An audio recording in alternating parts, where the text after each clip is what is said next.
नमस्कार, मैं मानवेंद्र बर्तवाल, नवक्रांति समाचार के लिए आज मैं पहुंचा हूं ओंकारेश्वर मंदिर ऊखी मठ में। यहां पर मेरे साथ मंदिर के मुख्य पुजारी शिव शंकर लिंग जी मौजूद हैं। आइए जानते हैं उनसे केदार इस स्थान की महत्व के बारे में। सर्वप्रथम तो महात्मा जी, आपका स्वागत नवक्रांति समाचार में। इस स्थान के बारे में क्या क्या धारणा इन लोगों के या श्रद्धालुओं के ऊपर है? मैं नवक्रांति समाचार का धन्यवाद देना चाहता हूँ। आप इस दिव्य स्थान पे आए। हिमालय की दिव्य उपत्यकाओं में उपस्थित ये महाराजा मानधाता जी का दिव्य क्षेत्र, इसको मानधाता क्षेत्र भी कहते हैं, जहाँ पर इक्ष्वाकु वंश के राजा महाराजा मानधाता युनाश्व के पुत्र और श्री रामचंद्र जी के 14 पीढ़ी पूर्व इनका जन्म हुआ था। चक्रवर्ती थे, विश्वविजेता थे। इस तपोभूमि में आकर के उन्होंने 12 साल तक भगवान शंकर के लिए कठोर तप किया। उस तप का ही पुण्य था भगवान शिव यहाँ पृथ्वी से प्राकट्य होकर निराकार स्वरूप ओमकार रूप में प्रकट हुए। इसलिए इस स्थान का नाम ओमकारेश्वर है। ओमकारम सर्वस्वम, ओमकार ही सर्वस्व है। ओम से बढ़कर न कोई मंत्र है, न तंत्र है, न यंत्र। ओमकार ही प्रणव रूप है।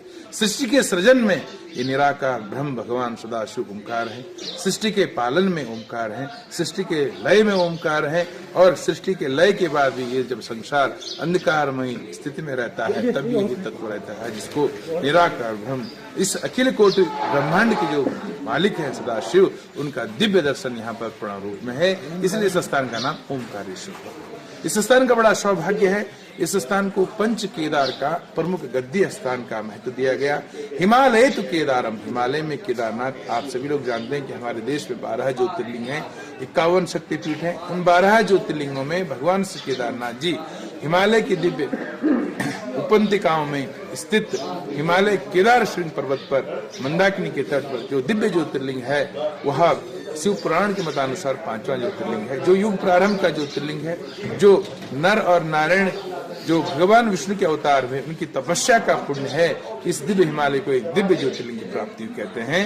नर नारायणो राख्या यवतारो हरेर्द्विजः ते पाते भारते खंडे बद्रिकाश्रमे। भारतवर्ष के केदारखंड के बद्रिकाश्रम में जो दिव्य पावन ज्योतिर्लिंग है, जो पुनीत ज्योतिर्लिंग है, हिमालय के दिव्य श्रृंखला पर स्थित है, वह 5वां ज्योतिर्लिंग है, जो दिव्य 2 संतों की उपासना का पुण्य है। आप जानते हैं कि द्वापर युग में जब महाभारत युद्ध हुआ, युद्ध के उपरांत जब पांडवों को गुरु हत्या, ब्रह्म हत्या, गुप्त हत्या का पाप लगा, तो व्यास मुनि ने कहा कि हिमालय में जाओ, भगवान श्री केदारनाथ जी का दर्शन, अर्चन, उपासना, उनका पूजन करो, भगवान के उस दिव्य ज्योतिर्लिंग का अर्चन करो, उनका अभिषेक करो, और उस अभिषेक के जल के जल जो प्राप्त होता है, उस जल को उदक जल कहते हैं, उसका जो पान करता है वह हर जन्म के पाप से मुक्त हो जाता है, जन्म मरण के बंधन से मुक्त हो जाता है। कहते हैं गत्वा तत्र प्रीति युक्तः केदारे संप्रपूज्य च तत्रप्तम उदकम पीत्वा पुनर्जन्मम न विद्यते। उस जीवात्मा को पुनर्जन्म नहीं कहते हैं।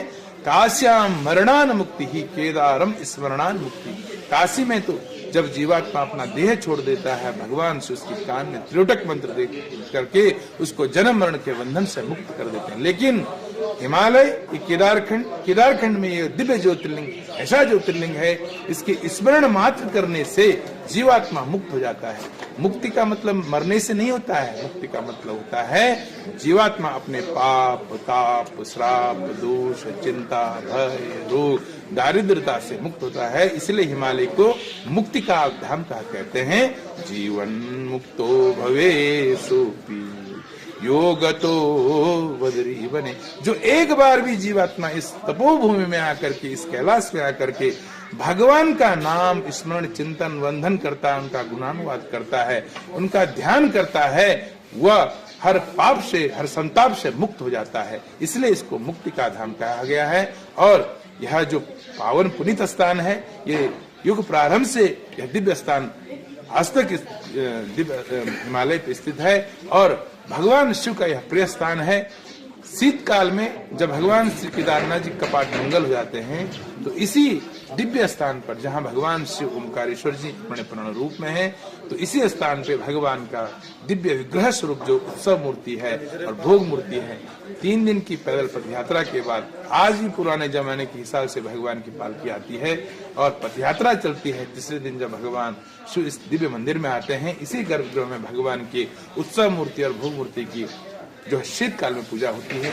और उसी क्रम में पंच केदार में जो भगवान श्री केदारनाथ जी के द्वितीय केदार भगवान मधमेश्वर जी हैं, उनका भी जो दिव्य दर्शन पूजन अर्चन होता है शीतकाल में, तो इसी स्थान पर होता है। इस स्थान का महत्व यह है कि शीतकाल में जो भगवान श्री केदारनाथ ज्योतिर्लिंग स्वरूप का दर्शन नहीं कर पाते हैं, तो वो यहाँ आकर के भगवान के उस दिव्य साकार स्वरूप का दर्शन करते हैं, उत्सव मूर्ति का दर्शन करते हैं, भोग मूर्ति का दर्शन करते हैं, उनका अभिषेक पूजन अर्चन करते हैं, तो उन्हें भी वही पुण्य की प्राप्ति होती जो हिमालय में भगवान के दर्शन से होती है। हिमालय में भगवान के उस दिव्य निराकार स्वरूप, उस दिव्य ज्योति का दर्शन है, उस दिव्य प्राकट स्वयं शिवलिंग का दर्शन है, और इस स्थान पर भगवान के चल विग्रह का दर्शन है।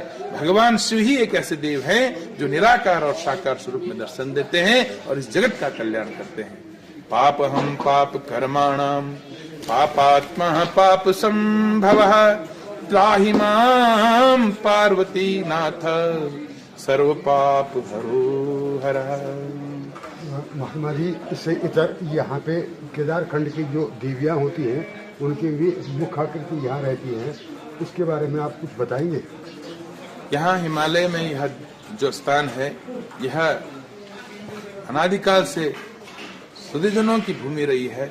यहाँ पर जो है कि उत्तराखंड के जो भी देवी देवता हैं, सभी इस स्थान पे, इस गद्य स्थान पे आकर के भगवान के उस दिव्य स्वरूप का दर्शन करते हैं। और हिमालय की एक ऐसी परंपरा है जहाँ देव पूजा का भी विधान होता है और नर पूजा का भी विधान होता है। इस दिव्य स्थान पर इस उत्तराखंड के जितने भी तमाम तीर्थ हैं, मठ हैं, मंदिर हैं, और सभी देवालयों के जो भी देवगण हैं, सभी देवता लोग, देवियों के जो प्राकट स्वरूप है, वो यहाँ आकर के इस दिव्य स्थान का दर्शन करते हैं। और भगवान शिव की आराधना के बाद देवता लोग भी प्रसन्न होकर के इस जगत का कल्याण करने के लिए अग्रसर रहते हैं। और इस तपोभूमि में जीवात्मा तो आने को तरसता ही है, लेकिन देवता लोग भी इस स्थान में आने के लिए तरसते हैं, इसलिए इसको देवभूमि कहा गया है। और यहाँ पर जो है कि जो चंडिका मंदिर है, यहाँ पर 4 गांवों की जो चंडिकाएं हैं वो विराजमान हैं। बनियात यात्रा होती है तो यहाँ से वह मूर्तियां जाती हैं, अपने गांवों में भ्रमण करके फिर पुनः इसी स्थान पर आती हैं, जिनका निरंतर यहाँ पे पूजन होता है। और इस स्थान का इतना बड़ा महत्व है, यहाँ पर पंच केदार का गद्दी होने के कारण इस तीर्थ का महत्व इतना बढ़ जाता है कि यहाँ पर कहना अतिशयोक्ति नहीं है कि यह गागर में सागर है। इस स्थान पर आकर के सभी केदारनाथ जी, मधमेश्वर जी और पंच केदार की गद्दी के दर्शन का पुण्य मिलता है। यहाँ पर उषा और अनिरुद्ध का विवाह उषा जो बाणासुर असुर की पुत्री थी, श्री कृष्ण के पोते प्रद्युम्न के पुत्र अनिरुद्ध जी से विवाही गई, वो विवाह यही संपन्न हुआ।